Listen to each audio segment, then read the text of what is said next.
Le 30 mars 2017, à 13h, une antenne du GIGN vient chez nous et exécute mon frère de sang-froid, sans sommation. Moi, auparavant, la prison lui donne une journée de permission à mon frère. Et une journée, il décide de pas rentrer. Et pendant 6 mois, Angelo, il vit dans sa voiture. Et le 30 mars, il vient déjeuner avec mes parents. Et vers 13h, c'est une antenne du GIGN de jouer les tours. Un commando, enfin c'est le GIGN quand même, c'est cagoulé, armé.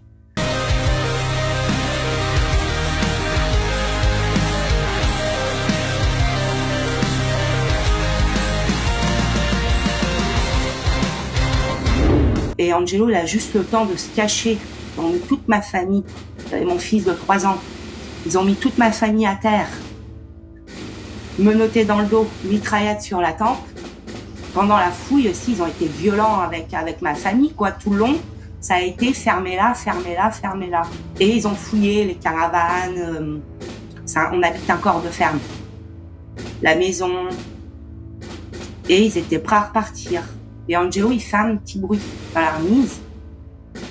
Et là, on a 5 hommes du GIGN qui se précipitent dans la remise. Et sans aucun mot, mon père, il était à terre à même pas 5 mètres de son fils. Et il y a pas eu de bruit, quoi. Ils sont entrés. Et aussitôt, ça a été des rafales de balles. Ils ont abattu mon frère comme un chien. Et encore, même comme un chien. Comme rien. Depuis qu'ils nous ont fait ça, ils ont tué une famille entière. Angelo, il avait 3 enfants. Mon frère, il était un homme. En fait, on enlève l'humanité comme s'il était rien. Mais je refuse de croire, aux yeux de la société, que la vie de mon frère avalait rien. Je refuse de croire ça. Au final, mon frère, il a même pas été digne d'une pièce de théâtre pour eux, quoi, qui s'appelle Les Tribunaux Français.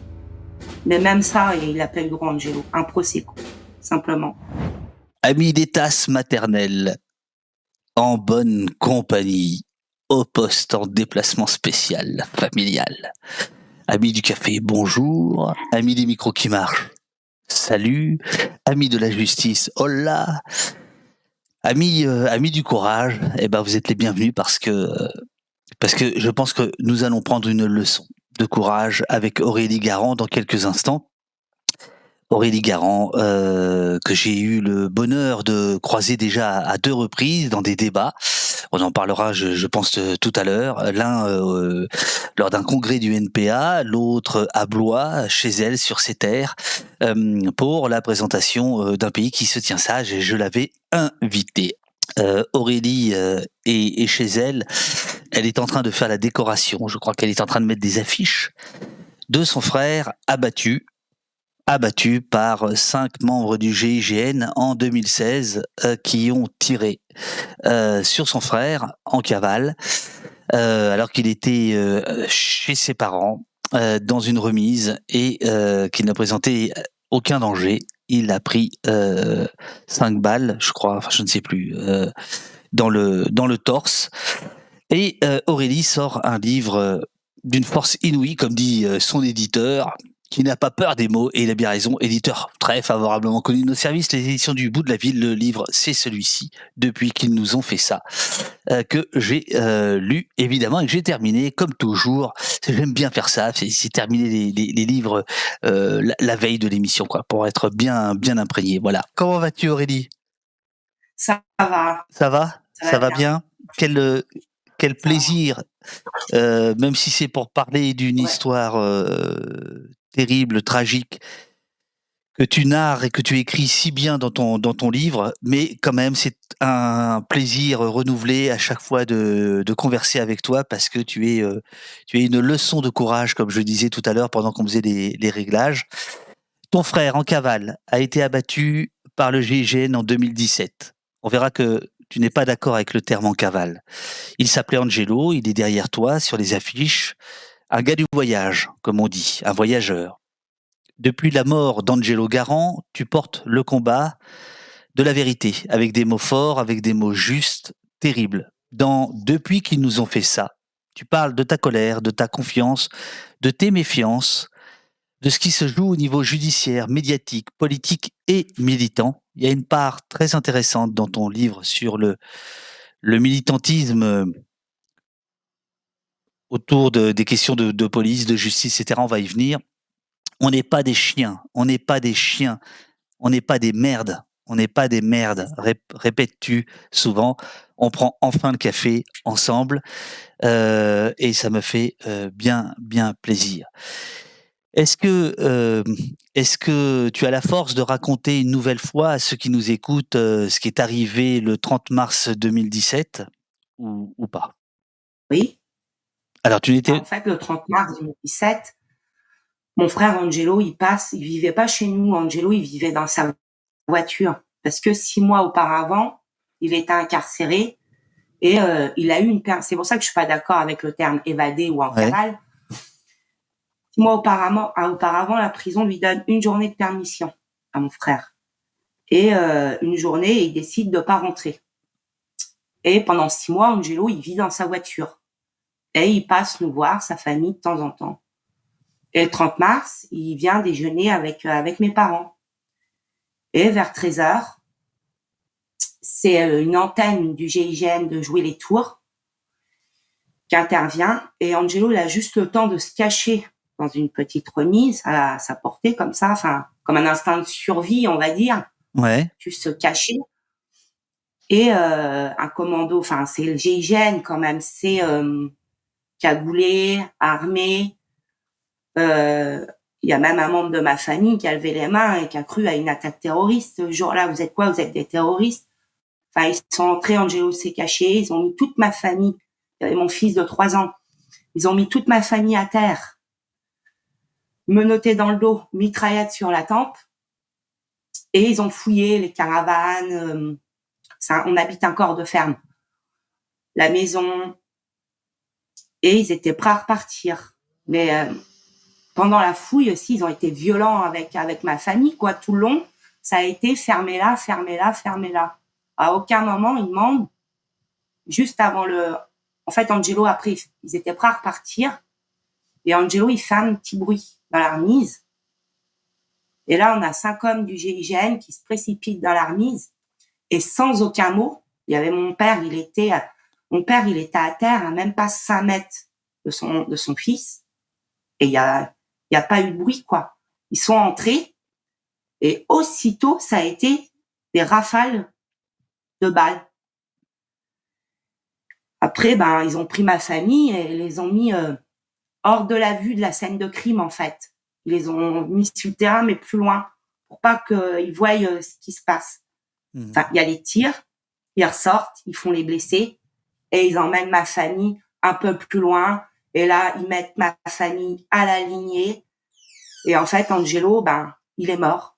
Angelo, il y a 5 hommes du GIGN qui s'est précipité dans la remise. Ils ont abattu mon frère comme un chien. Et encore, même comme un chien. Comme rien. Et il y a 2 hommes du GIGN qui ont mis 5 balles dans le corps de mon frère. Et on a appris par le dossier après que c'est pas, ils ont pas tiré, ils ont visé. Ils ont visé les organes vitaux de mon frère. En fait, c'est une exécution. Le 30 mars 2017, à 13h, une antenne du GIGN vient chez nous et exécute mon frère de sang-froid, sans sommation, devant ma famille, quoi.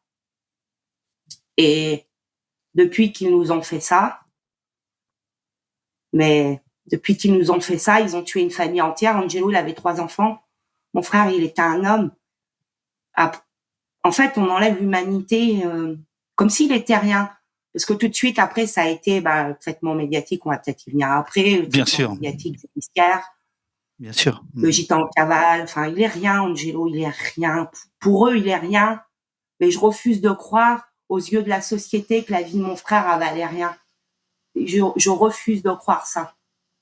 Voilà ce qui s'est passé le 30 mars. Le chat est bouleversé par ce que tu racontes, Aurélie. Je sais que tu ne le fais pas du tout pour nous tirer les larmes, mais c'est ce qui survit toujours quand on t'écoute. Tu écris page 79 de ton livre. Ces antennes régionales du GIGN Ils les ont mises en place en 2016, c'est-à-dire l'année qui précède la mort de ton frère, juste après la tuerie du Bataclan, soi-disant pour mieux réagir en cas d'attaque terroriste. Le chat te demande qu'est-ce qui justifie, comment le GIGN justifie qu'ils sont venus armés jusqu'aux dents pour arrêter un gars qui est pas retourné en prison. Bon, Angelo, c'est Angelo, mais c'est pas forcément un ange, d'accord. Il a fait de la prison, mais c'est pas un terroriste. C'est pas voilà, il y a une disproportion quoi dans le fait que ce soit ces hommes-là du GIGN, unité spécialisée. Comment ils vous ont expliqué que c'était eux qui étaient venus et non pas par exemple les gendarmes du coin quoi? Bah, en fait, ça revient à l'étiquette parce que on nous a rien expliqué à nous. Hein. En fait, la justice, ça nous a rien expliqué. Là, enfin, on n'a même pas eu de procès. On n'a jamais eu de réponse à telle ou telle question.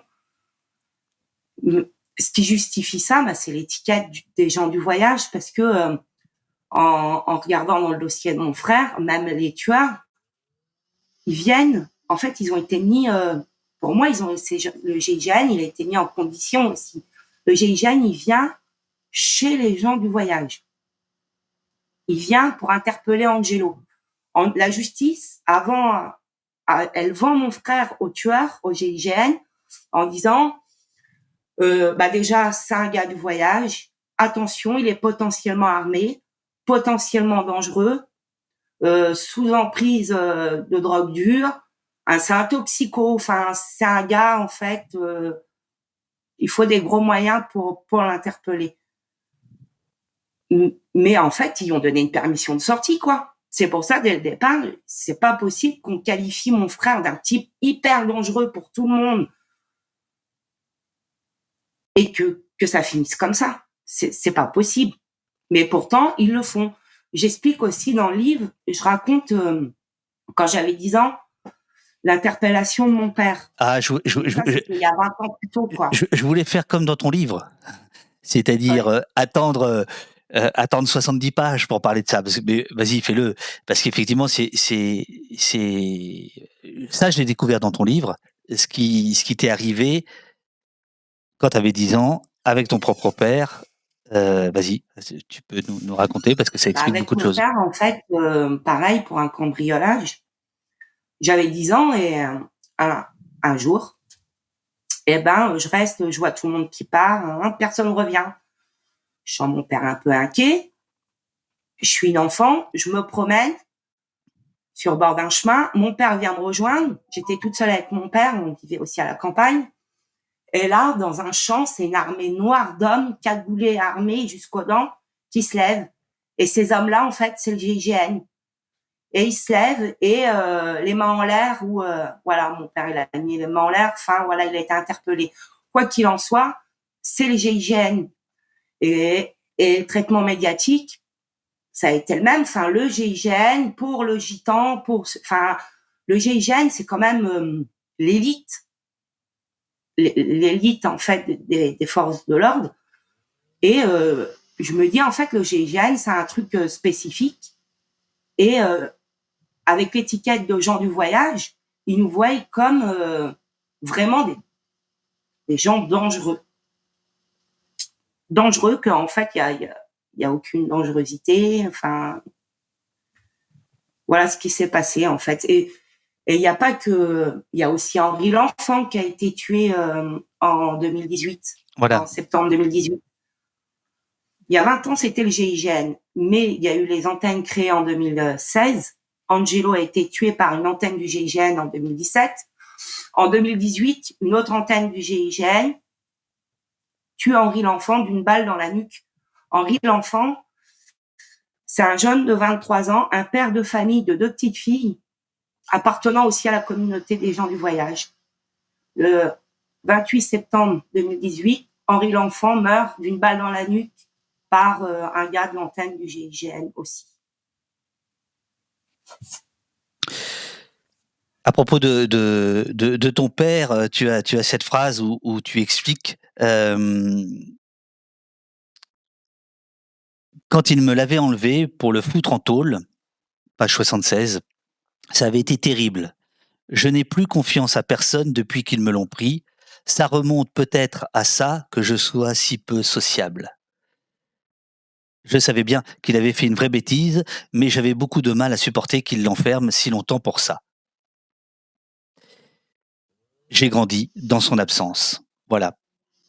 C'est tout le livre est comme ça, c'est très pur, très simple, d'une efficacité, redoutable. Alors, il y a quand même une petite chose, d'ailleurs la couverture, le montre, c'est l'amour du couteau, dans ta famille. Tu peux en parler, enfin en tout cas tu en parles très bien dans le bouquin. Ton frère Angelo aimait aussi les couteaux et il avait différents couteaux selon les périodes, hein, si j'ai bien lu. Un coup c'est un Opinel, un coup c'est autre chose, et cetera. Et évidemment ce que les gendarmes vont vous dire, c'est que, il aurait été armé, d'un couteau et menaçant, auprès du GIGN quand, le GIGN est intervenu, ce que toi, et ta famille vous contestez. Oui, bah, en fait, le couteau qu'il y a sur la couverture, c'est, le couteau qu'il avait Angelo à l'époque. Nous, on n'a jamais nié qu'Angelo, il avait un couteau dans les poches. Mais en fait, tout le dossier, la légitime défense, en fait, elle repose uniquement sur le couteau. Elle repose uniquement sur le couteau, puisque eux disent qu'il y a eu des sommations, que Angelo les a attaqués, mon frère aurait attaqué 5 hommes du GIGN avec un couteau, de Doug. Il aurait attaqué 5 hommes du GIGN, il aurait pris 2 coups de taser, Angelo, une balle, 2 balles, il était toujours debout et il serait tombé au bout de la 5e balle. Et en fait, rien que ça valait un procès, puisque Angelo, en fait, maintenant où on en est avec la justice, c'est oui, le GIGN a tué votre frère et c'est légal par légitime défense. Mais si c'est légal par légitime défense, moi, le combat que je mène depuis bientôt 6 ans, c'était pas pour faire de mon frère un ange, où j'ai jamais dit mon frère, il a jamais volé, il a jamais fait ci, mon frère, il est en prison pour des faits minimes. Beaucoup de gens ont des couteaux, il n'y a pas que les gens du voyage, il n'y a pas que chez nous, et ça, je vais le dire, enfin, il n'y a pas de souci à le dire, mais en rien, en fait, il y a preuve qu'Angelo, il a brandi son couteau ou les a attaqués au couteau. Ça, c'était un procès public. C'était ça, en fait. Avoir un procès public, c'était débattre de ça, du couteau, justement. Le couteau. Angelo, en fait, leur version, c'est, ils ont tué Angelo parce qu'Angelo les a attaqués au couteau. Mais après, on a vu aussi dans le dossier, alors il y a l'ADN de mon frère sur le couteau, mais il n'y a pas ses empreintes. Pourtant, c'est son couteau. On sait qu'il y a eu modification de scène de crime, il y a eu plein de choses, mais le couteau, oui, c'est pour ça que c'est la couverture du livre aussi, le couteau. Parce que c'est un truc qui nous est renvoyé. C'est un truc qu'on a tous, le couteau. Et le couteau, en fait, il veut faire croire à la société que mon frère, il est mort parce qu'il les a attaqués au couteau. Mais nous, la famille, tout ce qu'on demandait, c'était ça, c'était la vérité. Et la vérité, on la connaît. Angelo, il s'est jamais défendu avec un couteau. Angelo, il a été exécuté comme un chien dans une remise tout seul à 5 mètres de mon père.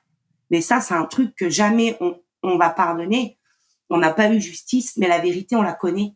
Et en fait, pourquoi j'ai écrit ce livre-là? Parce que je lâcherai pas et j'ai pas envie d'être un perroquet. Et il y a plein de points à aborder pour dire pourquoi on en arrive à ça, quoi, en fait. Voilà l'histoire du couteau, quoi. C'est le dossier judiciaire, il repose uniquement sur le fait que Angelo serait débattu avec un couteau. Alors je cite les 2 personnes qui t'ont aidé à écrire ce livre, c'est Manu Bodez et Christa Rios, je les connais pas, que tu as rencontré quelque temps après la mort de ton frère et avec qui tu as fait des entretiens. Et ces entretiens ont été, si j'ai bien compris, la matière première du livre, qui est vraiment très très bien écrit. Page 103, on est sur la fin. À chaque marche pour Angelo, écris-tu, on fait un lâcher de ballon. Dessus, on écrit le nom de personnes tuées par les Schmitt et les Matons. Bon, les Schmitt, c'est les flics, quoi. C'est notre manière de leur cracher tous leurs crimes à la figure. Il faudra bien que la vérité leur perce la gorge. Ils tuent les nôtres pour faire peur à tous les autres. C'est du terrorisme d'État. Voilà. Voilà l'état d'esprit de ton livre. Et quand je dis que c'est un livre fort, c'est que il est dans sa rédaction, dans son écriture, il est subtil. Par exemple, tu ne démarres pas par sa mort, mais tu démarres par son enterrement. Le chapitre est intitulé Un monde fou. Est-ce que tu peux nous dire comment s'est passé les obsèques de ton frère? Ben, c'était dur. C'est un truc, enfin, on n'est pas préparé à ça. Il y a les obsèques et il y a tout, il y a le monde. Mais il y a que l'État, après m'avoir pris mon père, après m'avoir pris mes gens, ben, à cause de l'État, on met mon frère en terre. Et ça, c'est pas possible, c'est pas pardonnable. En fait, ce jour-là, non, c'est une chose qu'on n'a pas le droit, ils n'ont pas le droit de nous faire vivre ça. Après l'injustice, après les massacres des vies par la prison aussi, il faut dire. Le 5 avril 2017, nous, la famille Garand, on met Angelo en terre parce que une équipe de terroristes d'État est venue devant ma famille et a mis 5 balles visées dans le torse de mon frère. Ce jour-là, il y a la famille, il y a aussi des gens que je connais pas. Il y a aussi des gens que je connais pas parce que beaucoup savent en fait qu'ils auraient pu être à la place d'Angelo. Et je n'ai jamais autant. Ce jour-là, c'est.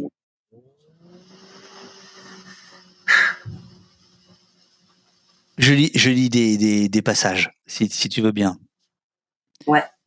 Je n'ai jamais autant prié Dieu que ce jour-là, mais comme normalement il est amour, je sais qu'on ne peut pas vraiment compter sur lui pour faire payer ceux qui ont arraché la vie d'Angelo.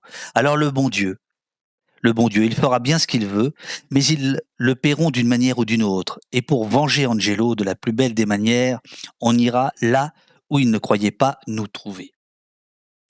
Ça, c'est ce que tu penses, ce que tu ressens ce jour-là, le jour de l'enterrement. C'est quasiment une promesse que, si on comprend bien, que tu t'es faite à toi-même. Ça veut dire quoi on ira là où il ne croyait pas nous trouver? Marcher, être solidaire avec les autres tués, dire la vérité, aller vers, aller dire la vérité à la société, quoi, en fait. Aller dire la vérité à la société que c'est qu'une exécution, que c'est rien de plus, que c'est pas. Parce qu'en fait, où ils nous attendent, on le sent pendant les obsèques, on le sent dès l'heure de la mort d'Angelo pendant quelques semaines, on sent où ils nous attendent. Et où ils nous attendent, c'est au débordement. C'est à cette vengeance légitime d'ailleurs. Hein. Quand ça arrive, les débordements, c'est légitime. Parce que ce jour-là, c'est pareil, le jour de l'obsèque d'Angelo, il faut, je me dis, il va falloir apprendre à gérer sa colère, apprendre à gérer tout ça. Et puisque pour eux, on n'est rien, on est que des chiens appartenant à ceci, cela, machin, on sait trop où ils nous attendent. Et en fait, on ira où ils nous attendent pas. C'est-à-dire avec tout le monde, ensemble, et être encore là 5 ans après aussi, à dire la vérité, même sans justice, peu importe. Ce qui compte, c'est la vérité. Être où ils nous attendent pas, c'est, en même temps, c'est être un peu partout à la fois. Mais pour la vérité. Et surtout pour plus que ça arrive. Parce que nous, maintenant, moi, la sœur d'Angelo, maintenant, j'ai jamais rien eu à gagner. Et puis, en fait, j'ai rien à perdre non plus.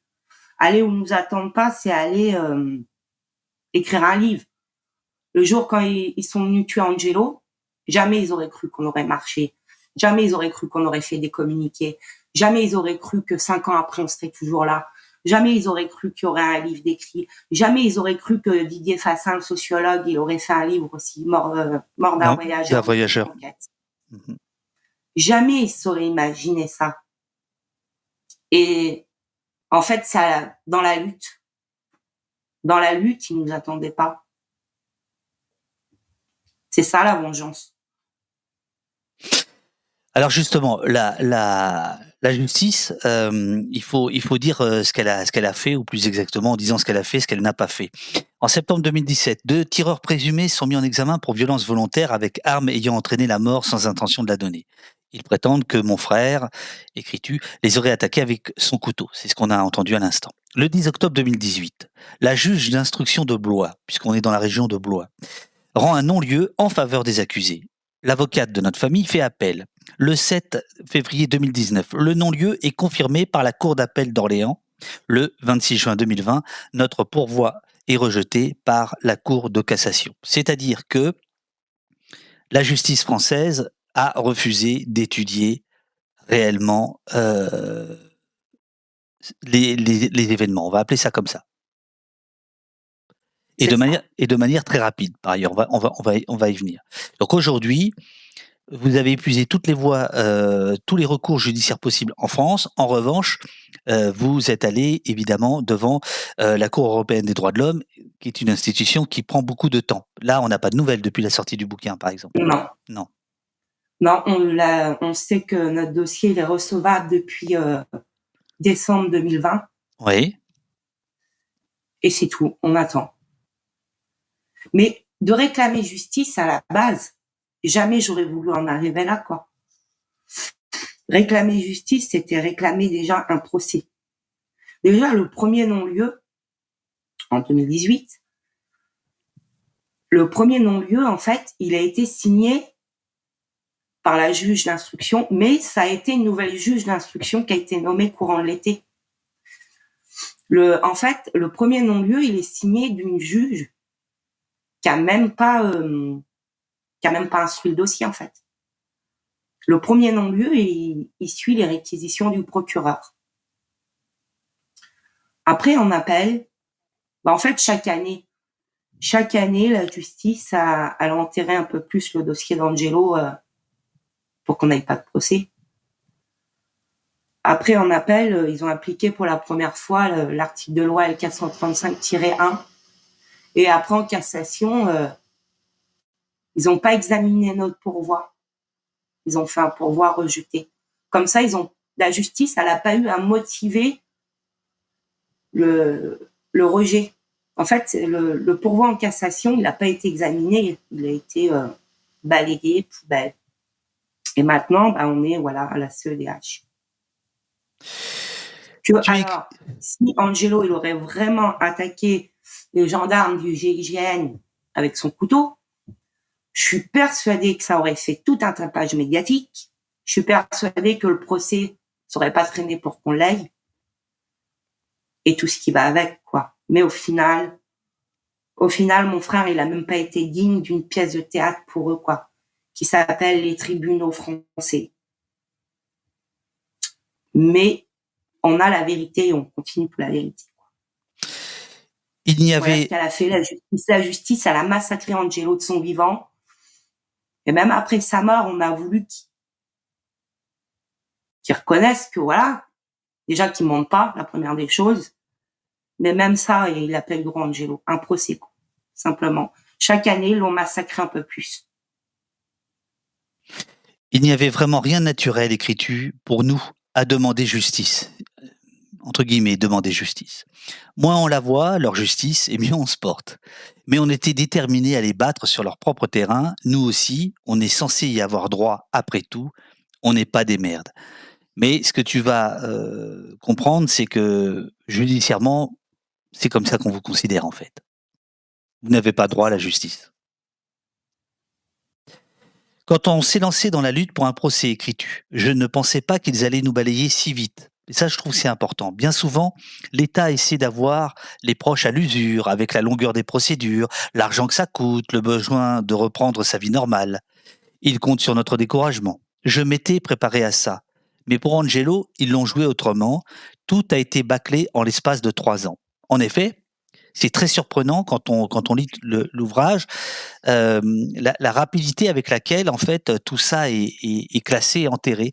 Est-ce que ça t'a été un peu expliqué? Est-ce que ton avocate a eu des signes, des informations par rapport à ça? Ou est-ce que vous en avez parlé de cette rapidité d'exécution, on pourrait Non, dire? Non. non, pas vraiment, mais bon, je peux pas l'affirmer, mais c'est ma pensée à moi, j'ai le droit de penser. Quand je vois qu'on applique pour la première fois le L435 sur la mort de mon frère, je me dis quoi de mieux que ça soit appliqué pour la première fois quand c'est le GIGN qui tue, Mmh. parce que c'est quand même, voilà, quoi. Et il y avait besoin, en fait, que le L435 qui passe. Quand on voit les syndicats de flics qui pleurent sur BFM, on n'a pas assez de ci, on n'a pas assez de ça, on n'est pas protégé par la justice, là, là, là, là. En fait, le L435, et puis de toute façon, qu'est-ce qu'ils se sont dit? Qui va se soucier d'Angelo? Moi, c'est comme ça que je ressens, en fait, par rapport à la justice. J'ai l'impression qu'ils se sont dit dès le départ, qui va se soucier d'Angelo? Un, un évadé, selon leurs termes, un évadé en cavale, un genre du voyage, armé, machin. Qui va se soucier d'Angelo? Et la rapidité de la justice, je peux pas l'affirmer, mais moi, je l'ai ressenti comme le besoin de passer d'appliquer cette loi en vigueur, là, le L435-1, comme une nécessité absolue, quoi. C'était, la nécessité absolue, c'était pas se défendre face à Angelo qu'il avait rien fait le 30 mars. La nécessité absolue pour la justice et la police, c'est d'avoir de plus en plus de droits, jusqu'au droit de tuer, quoi. Donc, au niveau des, non, c'est pas, on m'a jamais dit pourquoi ça a été si vite que ça. Mais moi, comment je le ressens, c'est comme ça, quoi, par nécessité de se protéger, de protéger des tueurs assermentés par l'État. C'est tout, c'est comme ça que je le ressens à l'intérieur de moi. Donc Aurore, te demande, il n'y a donc jamais eu de procès? Non. Jamais, jamais un tribunal, il a ouvert ses portes pour la mort de mon frère. Pourtant, il y a mort d'homme. Pourtant, il y a 2 tireurs qui ont visé le cœur, les 2 poumons, le foie et le rein de mon frère. Et non, il n'y a jamais eu de procès. Jamais on nous a ouvert les portes du tribunal. La seule fois où on a pu rentrer dans une salle d'audience, c'est à la Cour de cassation. Et exceptionnellement, la Cour de cassation m'a donné la parole. Je parlais 2 minutes, mais en fait, ça m'a soulagé à moi, mais ça a rien fait de plus, quoi. Alors avant la Cour de cassation, il y a l'appel, page 82, ce livre-là, ton livre. Je me souviens du jour de l'appel à Orléans. On s'est pointé le matin avec ma mère pour retrouver nos avocates. C'était une grande salle, il y avait toute la place d'assister au débat, entre guillemets. Mais on nous a répété que c'était réservé uniquement aux magistrats et aux avocats. Ils ont discuté entre eux pendant qu'on restait plantés là, toutes les deux, à se ronger le sang.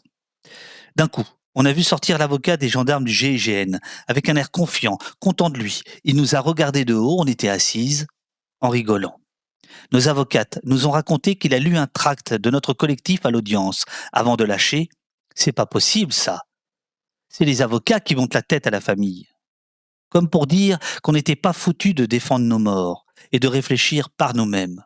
Ça te met une claque sur l'instant, mais tu retiens la leçon. Du haut de sa robe des morts, il pense qu'on ne vaut rien. Il a sorti un livre récemment, donc l'avocat en question, où il a l'air encore scandalisé que les tueurs d'Angelo aient été mis en examen. Pour lui, c'était simplement pour éviter que la communauté mette le feu à la région.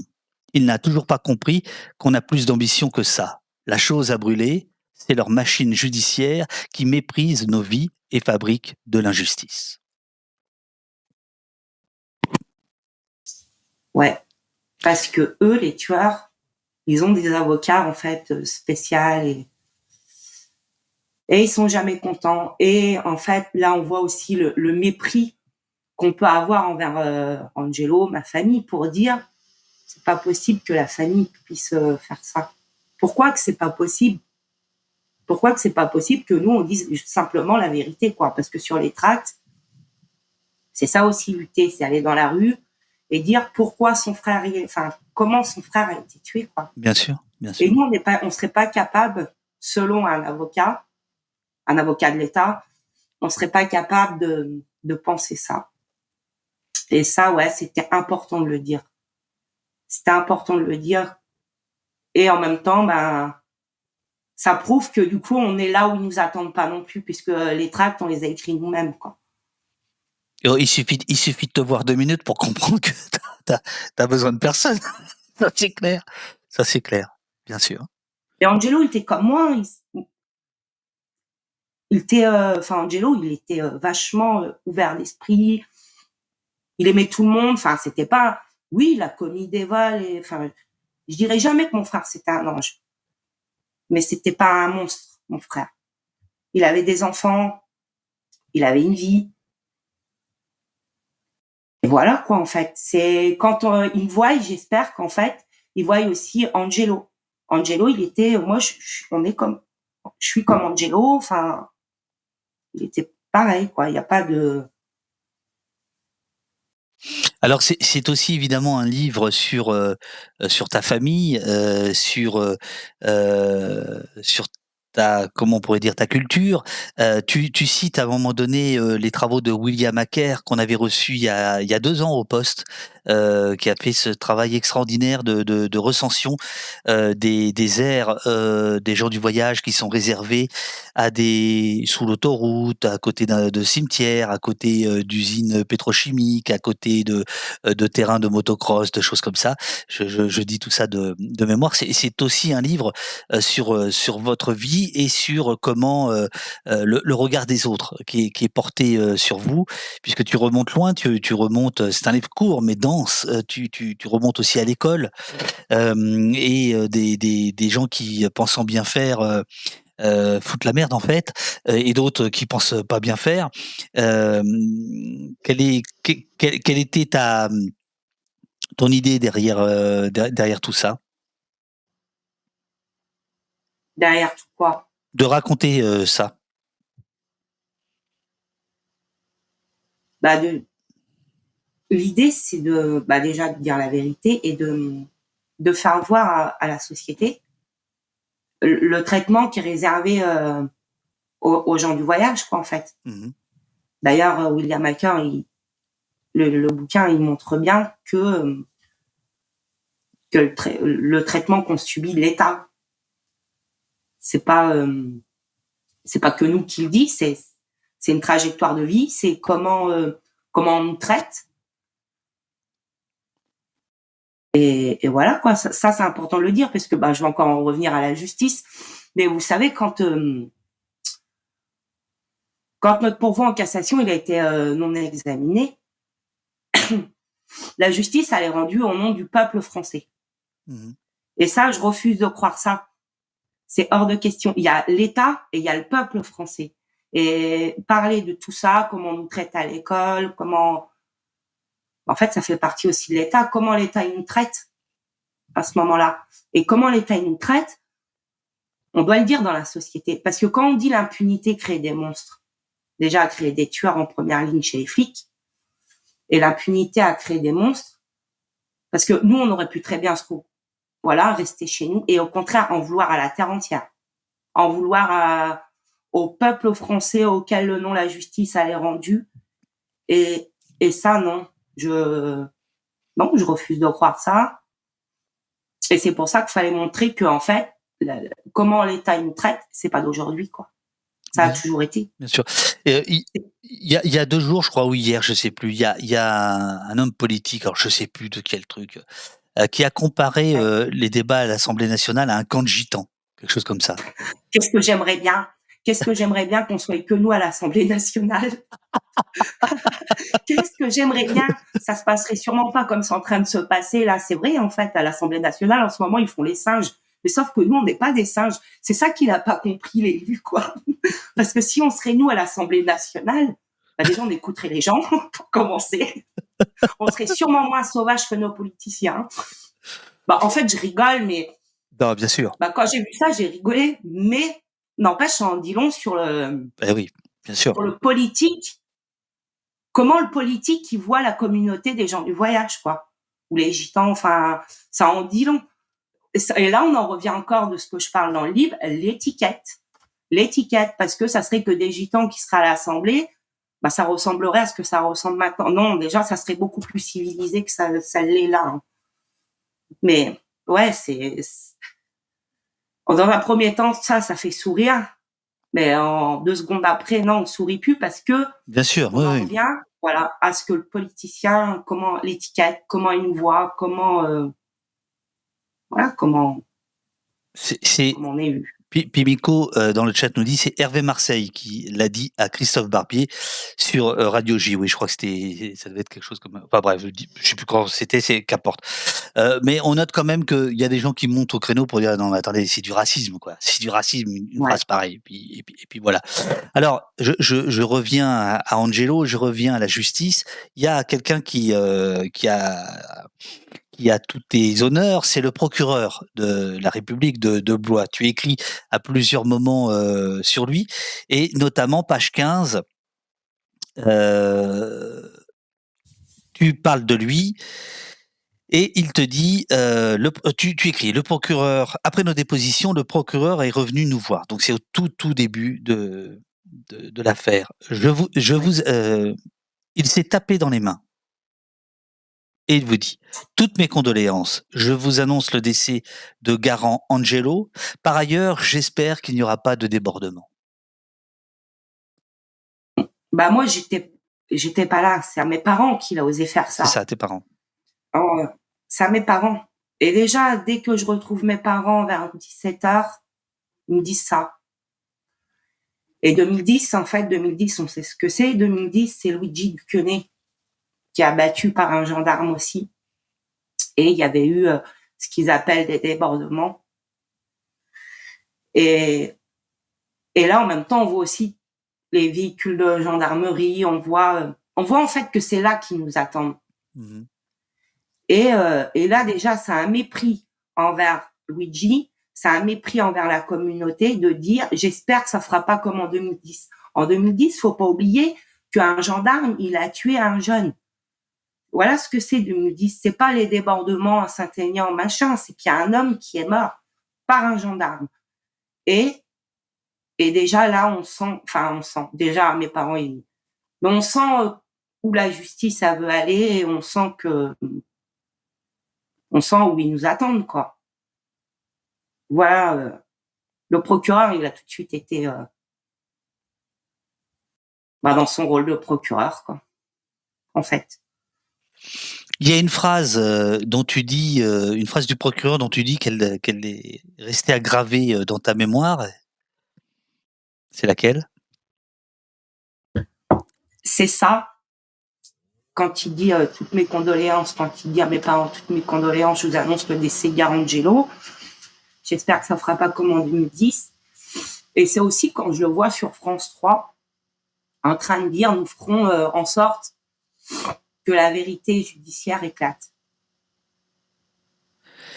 La vérité judiciaire. C'est soit la vérité, ou pourquoi la vérité judiciaire, quoi. Et du coup, il a fait ce qu'il a dit. Il y a la vérité judiciaire, c'est-à-dire la vérité judiciaire, on n'écoute que les gendarmes. Et encore, parce que les gendarmes, même entre eux, il y a beaucoup d'hommes d'ombre.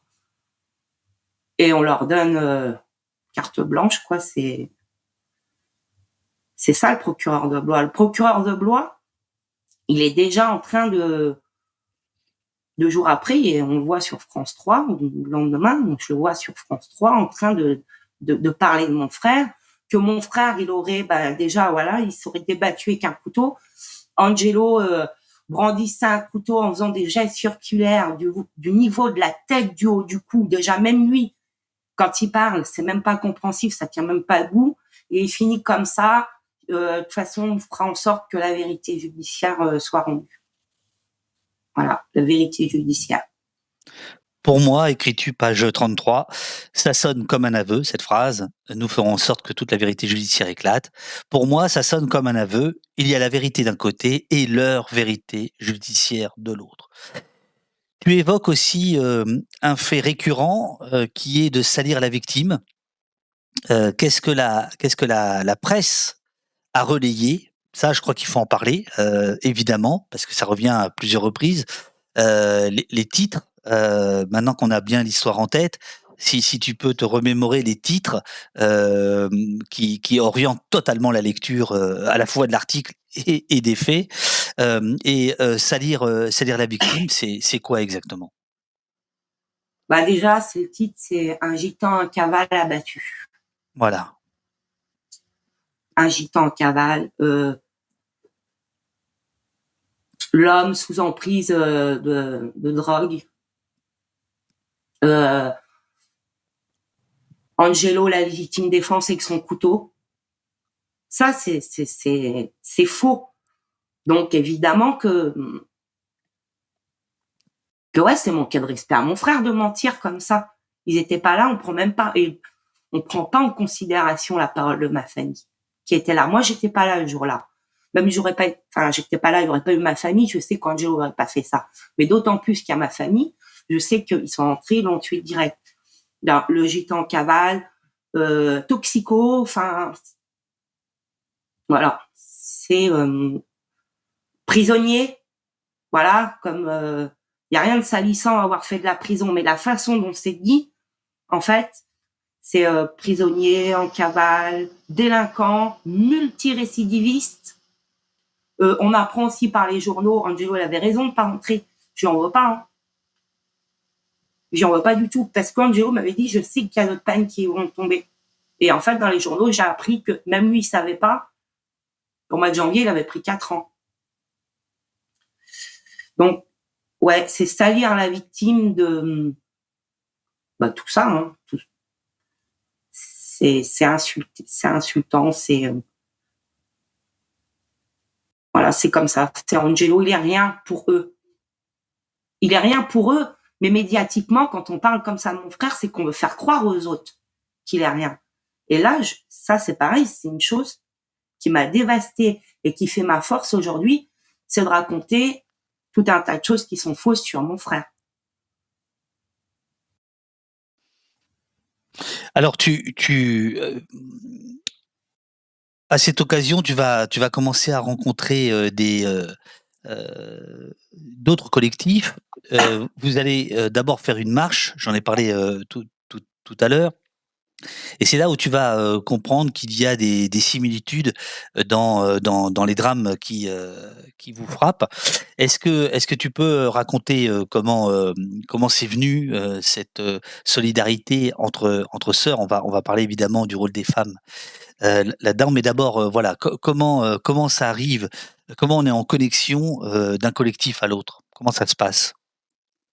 En fait, le lendemain de la mort, quand je vois la vidéo justement du procureur sur France 3, j'ai besoin de le démentir. Du coup, je fais une vidéo, on la met sur YouTube, et quelques temps après, j'ai Amal Bentounsi, la sœur d'Amine, qui m'appelle. Et moi, ça vient d'arriver, ça. Hein. Mais en même temps, Amal, c'est comme, elle le sait. C'est une chose étrange quand on tombe là-dedans. On est dévasté, en fait. Le ciel nous tombe sur la tête. Et trouver une personne qui comprend et qui est pareil, en fait. Même si ça faisait 5 ans que son frère était mort. Moi, je suis 5 ans après, en fait, c'est comme si que ça venait encore d'arriver, quoi. Et après, ça a été par les réseaux sociaux. Et donc, après, Amal Bentounsi, c'est le collectif Urgence Notre Police Assassine. Hein, c'est ça. Voilà. Urgence Notre Police Assassine. Donc, elle prend contact avec vous. Oui. Oui. C'est donc un premier lien qui est fait. Ensuite, tu dis, les réseaux sociaux? Réseaux sociaux et après la marche pour l'ami. Oui. où on se voit, je rencontre pas mal de familles physiquement. Et là, c'est très fort. Et j'écoute les prises de parole. Et il y a la similitude de ce que nous, on vit, mais aussi de comment nos frères, ils ont été tués. Je pense à Babacar Gaye. Babacar, il est mort comme Angelo de 5 balles par la BAC le 3 décembre 2015. Comme Angelo, ils disent que c'est en état de légitime défense parce que Babacar les aurait attaqués avec un couteau de table. Et comme Angelo, Babacar et d'autres victimes, et ben après tuer nos frères, le truc aussi qu'ils font souvent est que ils menottent. Ils ont tué Angelo, ils ont tué Babacar, ils en ont tué plein d'autres, et ils les menottent. Après les tuer, ils les menottent, et ils vont dire qu'ils ont agi en état de légitime défense. Et je pense aussi à Wissam Eliani. Quand j'entends qu'il redonne 6 mois après le corps à la famille, des fois je me dis même j'ai de la chance. J'ai des fois, même par rapport à la mort, quand je pense que les plaquages ventrales, comme la mine, ils ont agonisé pendant 30 minutes au sol avec 8 policiers sur le dos, et ben je me dis au moins mon frère il a peut-être pris 5 balles dans le torse, mais ça a été plus rapide, il a peut-être moins souffert. C'est tout un truc, c'est mortifère en fait ce qu'ils font. Et c'est pour ça qu'on a un lien fort. On a un lien. Ça s'explique pas, c'est bizarre, ça s'explique pas. On n'aurait jamais voulu pourtant. J'aurais jamais voulu être auprès de tant de familles et de sœurs. C'est parce que derrière chaque sœur, il y a un frère qui est plus là, il y a une famille détruite. Mais d'un sens, on est ensemble et ça nous donne de la force. J'ai vite constaté que c'est quand même beaucoup les femmes qui se bougent. C'est déjà ce que j'avais pu voir chaque fois que je visitais quelqu'un en prison. Les sœurs, les mères, les compagnes. Avec beaucoup de celles que j'ai rencontrées dans les débuts du combat, on ne se lâche pas. On s'aime, on tente d'être là les unes pour les autres, mais on sait qu'on ne se doit rien. Au fond, on a beau avoir l'air tellement différente, on vit la même chose. Après avoir pris la vie de nos frères, ils font tout pour qu'on en ait honte et pour humilier nos familles, mais on a choisi de se battre malgré ça et contre l'État en plus. Et pourquoi il n'y a pas de frères de frères? Pourquoi c'est surtout des sœurs, des mères? Il y a des frères quand même. Oui, bien sûr, bien sûr. Je sais pas pourquoi, même devant les prisons, au parloir, je sais pas pourquoi. Je sais pas. Alors, la marche, tu racontes que très vite arrive un slogan, Ziad Bouna, Théo et Adama, on n'oublie pas, on ne pardonne pas. Et moi, je voudrais t'interroger sur Ziad et Bouna. Comment leur nom résonne dans ta génération? Parce que toi, tu es toute jeune, toi. Comment se fait-il que Ziad et Bouna soient encore là dans vos combats actuels? Comment le lien se fait? Parce que je pense que on se rappelle tous de ce qu'on faisait le jour où on a appris la mort de Ziad et Bouna. Mmh. Moi, quand Géo est mort, je me souvenais plus de leur nom. Mais par contre, je me suis rappelé de Ziad et Bouna. Je me suis rappelé que 2 jeunes ont été tués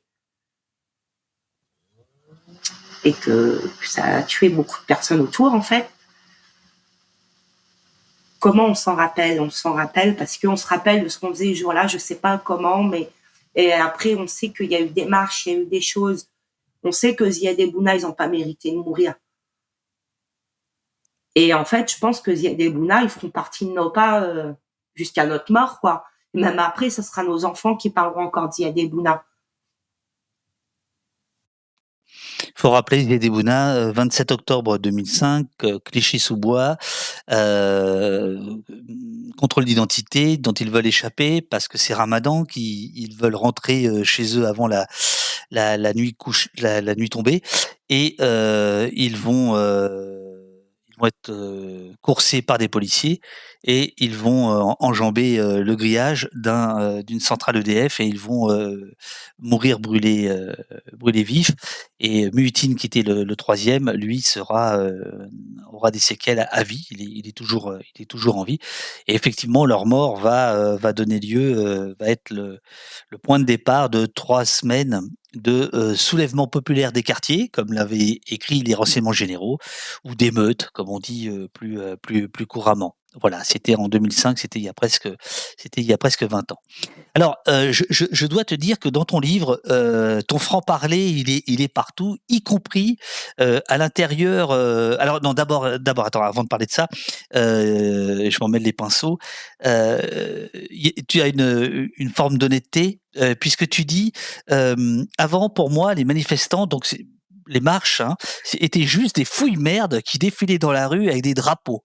Je n'écoutais même pas après quoi ils gueulaient. C'est quand même con qu'on ait eu à subir tout ça avant que je remette en cause ce que je pensais de la politique, ou plutôt ce que je ne pensais pas. Mais ça me permet aujourd'hui d'anticiper les réactions de ceux qui ne sont pas dans la lutte. Je les comprends, j'ai été comme eux. Ouais, parce que ça, je le vois, des fois, je parle d'Angelo, je parle de la lutte, de la marche, qu'est-ce qu'on peut faire, comment on s'organise, et il y a ci, il y a ça qui se prépare. Ouais, Et des fois, tu vois que tu fais chier les gens, en fait, avec ça. ouais, Tu le vois. Mais j'anticipe parce que moi, avant, je me prenais pas, voilà, j'avais pas été touchée comme ça dans ma chair. Et je dis ça parce que je suis honnête, donc j'admets qu'avant, pour moi, un militant, c'était un fouille-merde, parce que voilà, j'avais pas la conscience politique, ouais. et que c'est trop dommage. C'est trop dommage qu'il a fallu, et j'espère justement avec quelques phrases éveiller la conscience des gens, de pas attendre en fait d'être concernés pour s'intéresser à tout ça, écouter, puis mettre la main à la pâte éventuellement, c'est mieux quoi. Et ouais, j'étais obligée d'être honnête, de dire qu'avant c'était comme ça, et qu'on a besoin de militer, qu'on a besoin de soutien. On a besoin de soutien. Heureusement qu'il y a eu le collectif, heureusement qu'il y a toujours des gens autour de moi, heureusement que je suis dans l'émission aussi aujourd'hui. Tu vois, tu me remercies, mais il n'y a pas de remerciement, parce que c'est vous, enfin, c'est les soutiens qui donnent les paroles, les soutiens ou pas, enfin, voilà. Il nous faut un espace où notre parole elle est entendue, puisque la justice, les tribunaux, on peut pas dire la vérité. Donc, on doit le dire dans l'espace public, et on a besoin de gens. C'est pour ça que, ouais, en toute honnêteté, en toute transparence, je parle comme ça. Il y a 2 ans, on avait fait un débat ensemble à Blois. C'était après la projection de mon film Un pays qui tient sage. Est-ce que tu te souviens de ce que tu as dit au public quand tu as attaqué le public? Tu te souviens ou pas? Parce que moi j'ai adoré. Non, je me souviens pas. Tu te souviens pas? Tu as dit: mon frère est mort à quelques kilomètres de là, mais il faut qu'il y ait un film pour qu'il y ait un débat à Blois, pour que vous soyez là pour écouter mon histoire.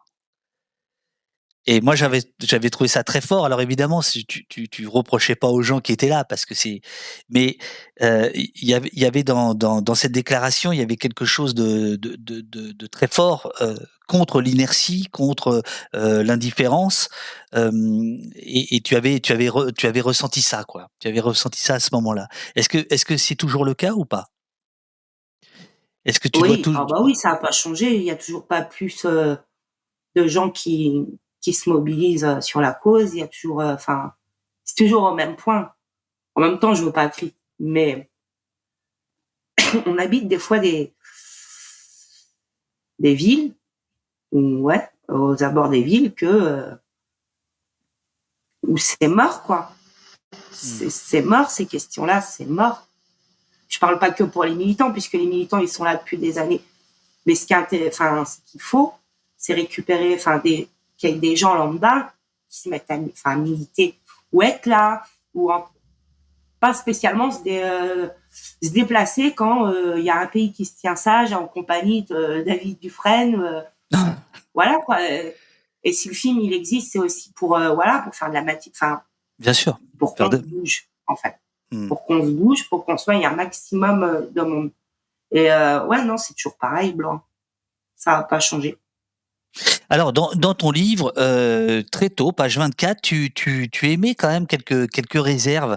Et ça, je trouve, là aussi, je trouve ça très honnête et très, très courageux de le dire, sur, on va dire, sur le militantisme. Dès les premières réunions de notre collectif, je l'ouvrais pas trop, j'observais. Beaucoup de militants se connaissaient depuis longtemps. Ça leur arrivait de se lancer des piques et de se prendre la tête pour des histoires d'ego comme si on n'était pas là. La famille d'Angelo, comme si on n'était pas là. J'avais parfois l'impression que certains faisaient leur petite sortie militante de la semaine, qu'ils étaient un peu à côté de la plaque. Il m'est arrivé d'avoir envie d'en étrangler plus d'un. Mais, écris-tu, on n'est pas là pour s'aimer, on est là pour lutter, donc il faut savoir prendre sur soi. Mais est-ce que tu peux en dire un peu plus, sans balancer des noms, hein, on n'est pas là pour distribuer les bons points, mais pour comprendre la logique. En fait, ça, si je le dis, c'est pareil. C'est que je considère qu'on est tous humains. Je suis pas mieux que les autres et on est tous au même point. Oh, un peu mieux. Moi je te le dis, t'es un peu mieux. Non, mais faut pas leur dire. Okay. Mais c'est vrai, au fil des années, ça devient. Et après, je comprends parce que il y a des militants, ils sont là par conscience et ils ont du cœur. Mais nous, les familles, on a été touchés dans la chair, quoi. Donc, on en a rien à foutre que l'autre, elle est partie en vacances là-bas et que ceci, et qu'il y a 3 semaines, tu m'as dit ci, tu m'as dit ça. C'est pas une... Et ça, je pense que ça se passe dans tous les groupes qui s'organisent pour lutter. Ça se passe chez tout le monde, j'imagine. Mais c'est chiant. C'est chiant et fallait le dire. Et en même temps, si moi aussi, un jour, peut-être que moi aussi, ça peut m'arriver sans le faire, j'y repense et que je me dise, merde, quand on a une réunion pour s'organiser pour quelque chose, machin, pour militer, on n'est pas là pour se raconter ses vacances ou on s'en fout de ça. En fait, nous, on fait, tout le monde qui lutte, quand on fait une réunion, on a un objectif. Et c'est à l'objectif qu'il faut aller, quoi. C'est pas, et en même temps, j'ai hésité à le dire, ça. J'ai hésité parce que je remercie tous les gens qui ont toujours été là, même ceux qui ont fait ça. Je les remercie parce que, voilà, ils ont été là par respect pour Angelo. Franchement, c'était, il faut arrêter ça. Non, mais tu vois, on n'est pas là pour régler nos comptes, pour machin. On a tous un objectif et ça a avancé sur la cause, quoi, ou les causes.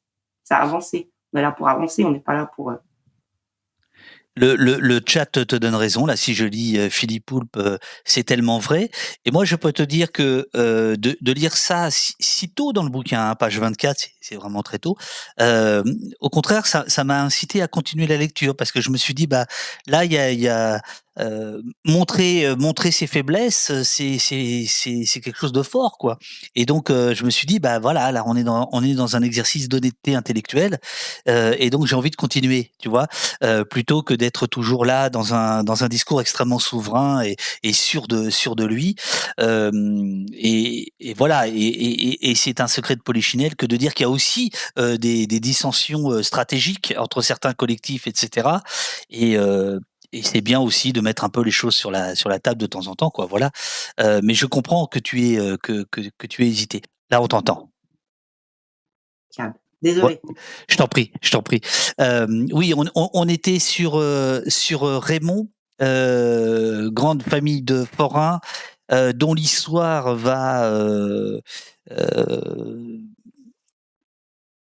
habiller la tienne différemment, lui donner une coloration. Voilà, je cherchais mes mots différentes. Qui était Raymond Gurem? C'est un grand homme, Raymond. Raymond, c'est un résistant de la Seconde Guerre mondiale. Raymond, il est décédé maintenant il y a 2 ans. Et Raymond, malgré son âge, il continue à dénoncer. Et Raymond, il continuait à dire aussi la vérité. La vérité, c'est que c'était pas les Allemands qui le gardaient. La vérité, c'était que la vérité, c'est que c'est l'État qui les gardait. C'est les Schmitt français qui y prenaient sa carte de ration pour se nourrir. C'est Raymond Buren, c'est je suis désolée, c'est Prends ton temps. Raymond Buren, c'est quelqu'un qui a toujours résisté et qui a donné aussi une grande force. Raymond, il a fait la Seconde Guerre mondiale et toute sa vie, Raymond, il a dit la vérité. Et Raymond, il est venu aux marches pour Angelo. Et Raymond, il m'a toujours soutenu, en fait. Toujours soutenu dans la volonté de dire la vérité, de la détermination. Et Raymond, il était là aussi pour rappeler que l'État français nous ont jamais rien épargné, en fait. Raymond, il rappelait que c'était pas les Allemands qui le gardaient. C'était le gouvernement français. C'était pas les Allemands qui piquaient sa carte de ration, c'était le gouvernement français. Raymond, toute sa vie, il a résisté et à toutes les personnes qui l'ont rencontré, je pense qu'il a laissé une force et puis un devoir de mémoire aussi. Voilà qui était Raymond, quoi. Qu'est-ce qu'il te disait, Raymond, par rapport à ton combat? Quel soutien il t'a apporté? Quel conseil il te promulguait? Raymond, il me disait que j'avais raison déjà et de rien leur épargner parce que eux, ils nous ont rien épargné, les morts, comme il m'a dit. Et il m'a dit que c'était bien ce que je faisais. Et surtout, tu m'écoutes, il m'a dit, tu continues parce que si tu le fais pas, en fait, personne le fera. Et il a raison, Raymond. Si nous, on le fait pas, si nous, on lutte pas, si nous, on fait pas valoir nos droits, si on se bat pas au quotidien, ou même pour la justice afin d'avoir la vérité, en fait, personne le fera pour nous. Et la question à se poser, c'est, quand je dis ça, c'est, est-ce que les autres, ils sont légitimes de le faire pour nous? En fait, je pense pas non plus que les autres, personne à prendre la parole à notre place et qu'on doit tous prendre courage et force pour lutter, quoi. Et lutter, ça commence déjà par rappeler ce qu'ils nous ont fait et imposer qu'on nous respecte. Imposer qu'on nous respecte parce qu'en fait, on ne nous respecte pas. Quand on voit... en fait, l'État, il a mis 70 ans quand même pour reconnaître les génocides de la Seconde Guerre. 70 ans après. C'est quand même... c'est quand même pas juste, c'est quand même pas normal, c'est quand même pas... Raymond, lui, il m'a dit de continuer, de le faire, et il m'a appuyé à que la place dans laquelle je me trouvais, en fait, c'est là que je dois être et surtout de rien lâcher, quoi. Page 43, tu écris « Depuis qu'ils nous ont fait ça, j'ai vraiment pris conscience que j'étais une, entre guillemets, racisée, fermez les guillemets, comme les Noirs, les Arabes, les Asiatiques. J'ai toujours été à la campagne, donc je n'en connaissais presque pas avant. Mais on se retrouvait souvent aux mêmes endroits, au parloir par exemple, sans se connaître. Dans le fond, on était pareil, on vivait des choses qui se ressemblent. J'ai déjà eu des remarques. « Ah, tu marches pour les autres, tu marches avec les Noirs et les Arabes. » Je réponds à chaque fois « Ouais. Et quand tu es en train de crever en prison, c'est qui te dépanne du tabac, guignol ?» C'est impossible pour moi de dire « nous d'un côté et les autres de l'autre ». C'est logique qu'on marche tous ensemble parce qu'on est dans la cible au final. C'est toujours nous, les racisés, et puis tous les pauvres en général. Ça, c'est ce que Raymond t'a dit aussi ou pas? Vous parliez de ça? Ouais, on en a déjà parlé. Raymond m'a déjà dit, écoute pas les autres. On va te reprocher que tu marches avec les Noirs, les Arabes, les Roms. Moi aussi, on me le reproche. Mais ceux qui nous le reprochent, finalement, qu'est-ce qu'ils font, eux? Rien. Rien, en fait. Alors donc, ils sont personne pour nous faire des reproches. Et en même temps, c'est tellement vrai qu'on est on est dans le même viseur. On est, même si on est différent par, notre façon de vivre, peu importe, hein. En fait, on est tous on est tous la même cible. Ouais, Raymond aussi, il a déjà eu le droit à ce genre de réflexion. En fait, c'est que des réflexions, c'est des gens comme d'autres, qui viennent dire vous marchez avec eux, vous marchez avec eux. Moi, on m'a déjà dit, par exemple, tu marches avec les Roms, on n'est pas des Roms. Je m'en fous de ça, moi. Moi, je m'en fous de ce qu'on est. Hein. Je m'en fous complet de ce qu'on est. Je m'en fous de ce que les autres y sont aussi, d'ailleurs. On est tous des humains, à la base. Moi, à la base, je me bats pour le droit à la vie, à la vie de chacun. Donc, je m'en fous que Pierre, Paul, machin. Mais ce que je vois, c'est qu'on est considéré... Enfin, ouais, on est la même cible. On est dans le même bateau, en fait. Donc, je ne ferai jamais la différence parce que il appartient à telle communauté, parce que c'est un riche, parce que c'est un pauvre, non. Et d'ailleurs, Angelo, il n'était pas comme ça non plus. On est tous humains, en fait. On n'a pas à se trier et ni à écouter ce que les autres pensent de avec qui on devrait aller. On va avec, on marche pour la cause, pour la lutte et pour le droit à la vie de chacun, donc on fera pas de différence ni de manière. Ça me paraît logique et juste, surtout.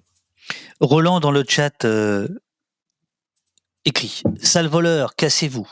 Des familles roms avec enfants insultés et menacés par des villageois obligés de fuir. Et un élu, encore une fois, à la manœuvre pour exciter les foules. Retour sur ce qu'il s'est passé à Villeron dimanche. Tu as entendu parler de ça, j'imagine. Tu as vu les images?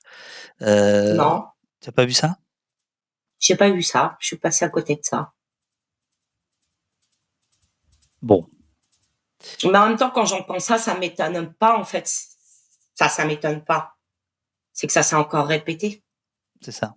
Non, quand je dis bon, je veux dire par là, bon, t'as déjà de quoi, t'as déjà beaucoup sur les épaules, donc c'est pas la peine de t'en remettre. Mais si jamais tu l'avais vu, c'est une vidéo absolument glaçante qui a été notamment relayée par David Perrotin de Mediapart, me semble-t-il.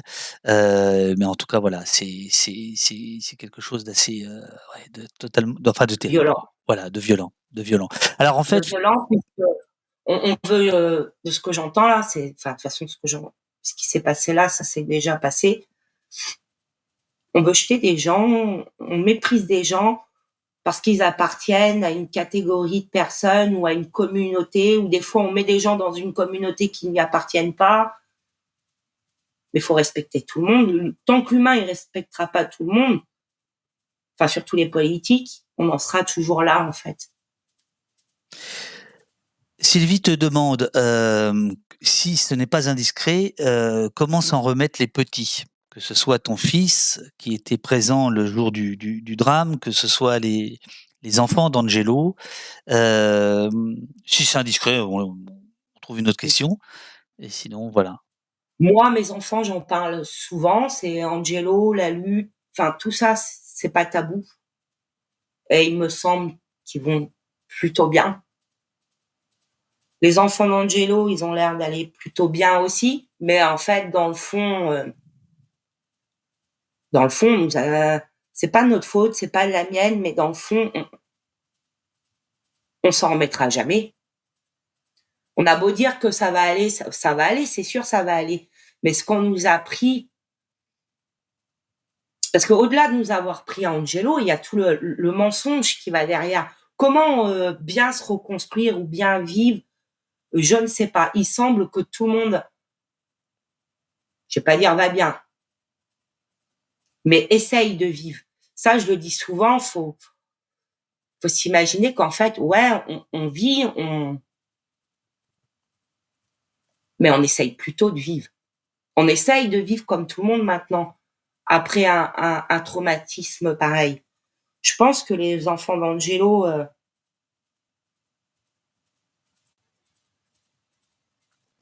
c'est pas que je pense que j'admettrai jamais ce qu'on a fait. Je peux pas, en fait. Le mal que les enfants d'Angelo doivent porter, enfin, bordel, on leur a pris leur père, quoi. Non, c'est pas une question indiscrète, mais je pense qu'au fond, on essaye tous d'aller bien, mais voilà, quoi. C'est compliqué, c'est compliqué. Mes enfants, je les vois tous les jours, donc du coup, chaque événement, on en parle, on a la parole libérée. Il semble qu'ils vont bien. Et grâce à la lutte aussi, parce que quand je dis l'impunité crée des monstres, ça crée des tueurs. Et la lutte, ça permet aussi à nous, adultes, de tenir de tenir dans le bien, de pas faire n'importe quoi, de pas leur prendre ce qu'ils nous ont pris, quoi. C'est ça, en fait, aussi. Lutter, c'est vivre. Lutter, ça permet d'aller bien à moi, peut-être. Et je suis persuadée que ça fait du bien autour de moi, à la famille aussi. De se dire, on ne fait pas rien, on ne dit pas rien, on se résigne pas à ce qu'ils ont fait croire, et on continue, quoi. Je sais pas si j'ai bien répondu à la question, mais comme... Bah si, très bien. Pourquoi t'aurais mal répondu? Non, non, très bien. Aurore te demande le délai habituel pour avoir une réponse de la Cour des droits de l'homme et de quelle Apparemment, longueur? il n'y a pas de délai. Il n'y a pas de délai. On n'a pas de temps prévu, quoi, pour ça. C'est pas comme quand on a pris le premier non-lieu. Nous, on avait 10 jours pour faire appel. Mais là, arrivé à la CEDH, non, il n'y a pas de... Ils n'ont pas d'obligation de réponse dans un temps précis, quoi. Mais ça, c'est le dernier recours possible. On est bien d'accord. Ouais. Donc, est-ce que tu t'y accroches particulièrement ou c'est pas ça qui est un élément moteur par rapport à la force que tu arrives à trouver pour la lutte? Personnellement, que moi, je parle pas au nom de la famille. Moi, toute seule, franchement, la CEDH, je m'en tape complet. Puisque c'est même pas sûr en plus de gagner. Ouais. Et même si on gagne, qu'est-ce que ça va apporter de plus? Ça fera une affaire de plus où la France a été condamnée par la CEDH. Angelo, ça sera pas le premier, ça sera pas le dernier. Je sais pas si on va perdre ou on va gagner. Mais il y a eu l'affaire Lamine Diagne. Oui, dont tu parles. Il y a eu l'affaire Aliziri. Il y a eu plein d'affaires qui ont été à la CEDH et où les familles ont, entre guillemets, gagné. Et j'imagine aussi que si ça m'arrive, ça sera dans le fond de mon cœur peut-être que je ressentirai comme une petite victoire. Mais là, à l'heure actuelle, ce que je me dis, la CEDH, qu'on gagne, c'est pas, ça fera qu'une affaire de plus. Où où la France elle est condamnée. Mais la raison principale pour laquelle on continue le combat, c'est qu'il faut ça s'arrête.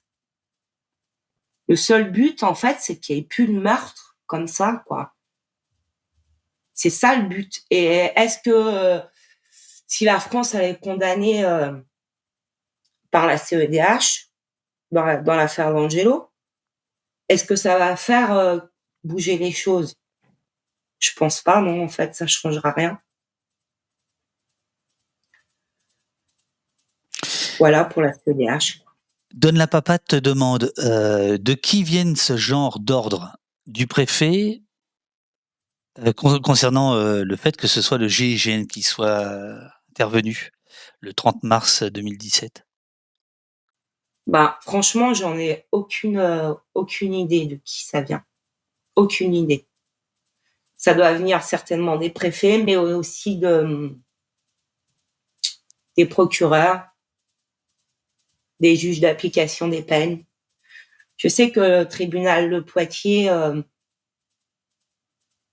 il y a eu un truc du tribunal de Poitiers aussi pour faire intervenir le GIGN. Je sais pas, il n'y a pas une personne en particulier qui est responsable d'avoir envoyé le GIGN.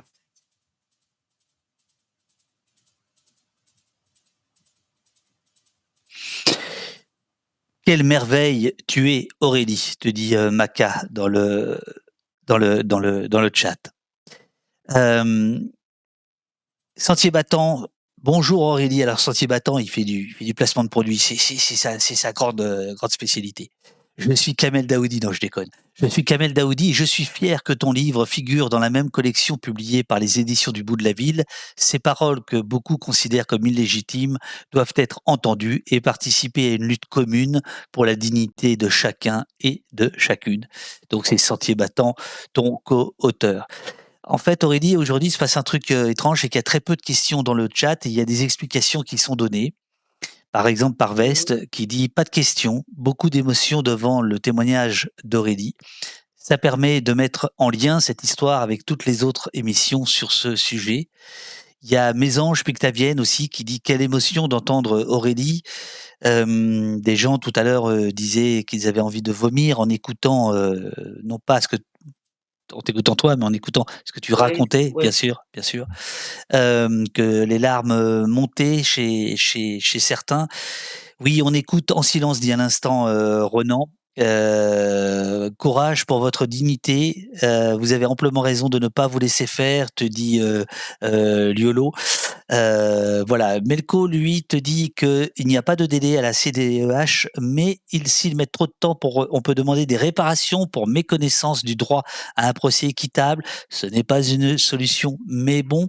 Melko, pardon, qui te dit que peut-être que directement une condamnation ne fait pas tout, mais condamnation après condamnation, c'est possible. Voir le cas des avocats en garde à vue, ce sont les multiples condamnations qui ont fini par forcer la France à changer la loi. Urbe nous dit on peut juste écouter et être plein de respect et d'émotion avec ce genre de témoignage. Voilà. Voilà ce qui est dit ce matin, Aurélie. Merci pour ton témoignage et ton combat, te dit la Belline. Est-ce que tu veux ajouter quelque chose que j'aurais honteusement oublié d'évoquer avec toi ce matin? Non, je voudrais juste ajouter que les gens qui ont les larmes qui leur montent d'émotion, et faut pas pleurer de tristesse, faut pleurer de colère, c'est tout. Faut pas. Moi, souvent, je pleure et je m'en fous, j'ai pas honte, c'est normal. Ouais, il y a l'émotion, l'amour, le machin, croire en l'humanité, en nous, quoi. Mais surtout pas pleurer de tristesse. On peut pleurer de colère, mais pas pleurer de tristesse. C'est tout ce que je veux leur dire. Zalo te dit merci Aurélie Garand pour ce témoignage. Kaof te dit force à vous Aurélie pour votre combat. Ça donne envie de tout casser, dit Urbe. Merci Aurélie, dit Renan. Merci Aurélie, dit Eurial. Tellement d'émotions à vous écouter. Avez-vous des soutiens financiers pour votre combat judiciaire, te demande Tachi Delek. Bah, le combat judiciaire, on a fini. Enfin, on a fini. On va en attendre de réponse, c'est tout. On a pu. Mais par contre, il y a des réseaux des réseaux qui ont besoin, notamment, je pense, au collectif Urgence Notre Police Assassine, aussi au réseau d'entraide Justice et Vérité. C'est un réseau où on est beaucoup de familles et de soutien de crimes, violences et de l'État, où on s'organise pour les marches, où on est là pour s'entraider. Et d'ailleurs, il y a une page Facebook du collectif Justice et d'entraide de Justice et Vérité. Voilà. Mais nous, le collectif pour Angelo, la famille d'Angelo, pour le combat judiciaire, non, on n'a plus de frais.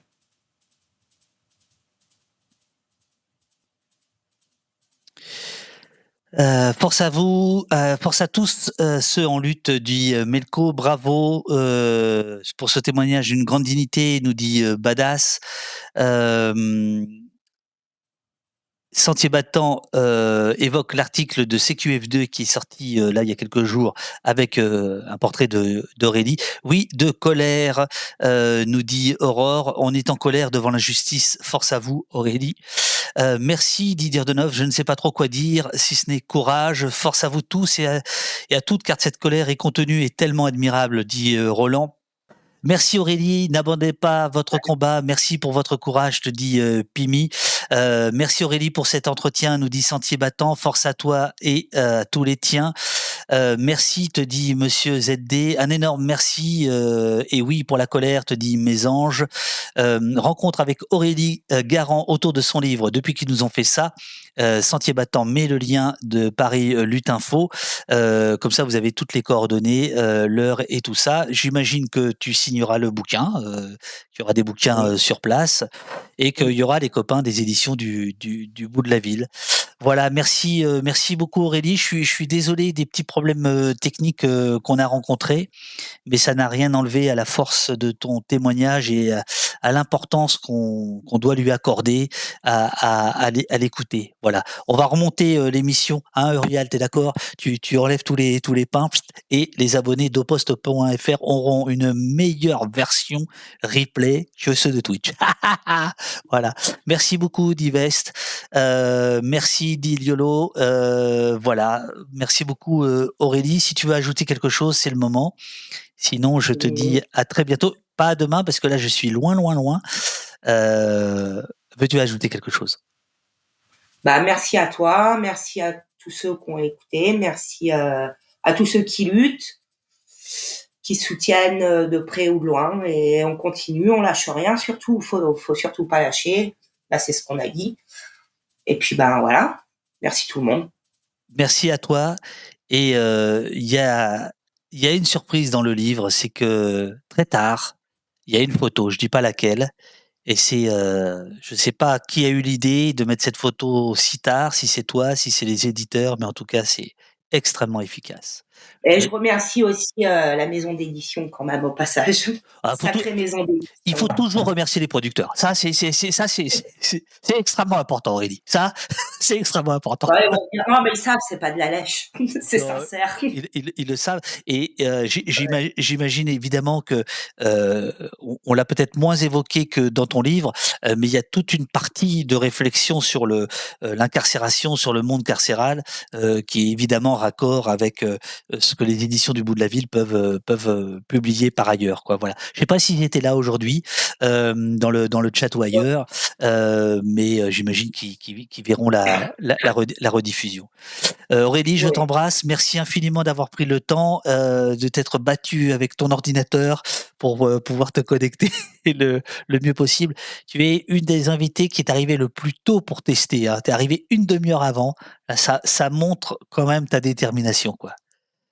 Je veux dire, t'es bon, on l'a fait. On l'a fait. Bien. Voilà, super. Allez, je t'embrasse. Moi aussi, je vous embrasse tous. Allez, bisous. Bisous, à bientôt. À bientôt. À bientôt. Amis. Non, je vais pas le faire cette fois. Amis de la justice, du café et de la tendresse utopiste et des streams libres, sérieusement libres. Mille merci d'avoir suivi ce nouvel épisode d'Opost. Aurélie Garand, le combat d'une sœur, justice pour Angelo. Merci aux immenses modos de la paix et Ed Techno, Urial, Jessie, Robin et Olivier. Merci à la folle équipe du site opost.fr, emmené par les pétaradans, Sylvia, Nicolas, Émeric, Alex et tous les autres. Et merci à Blast pour le partenariat et les diffusions tous les samedis, 16h.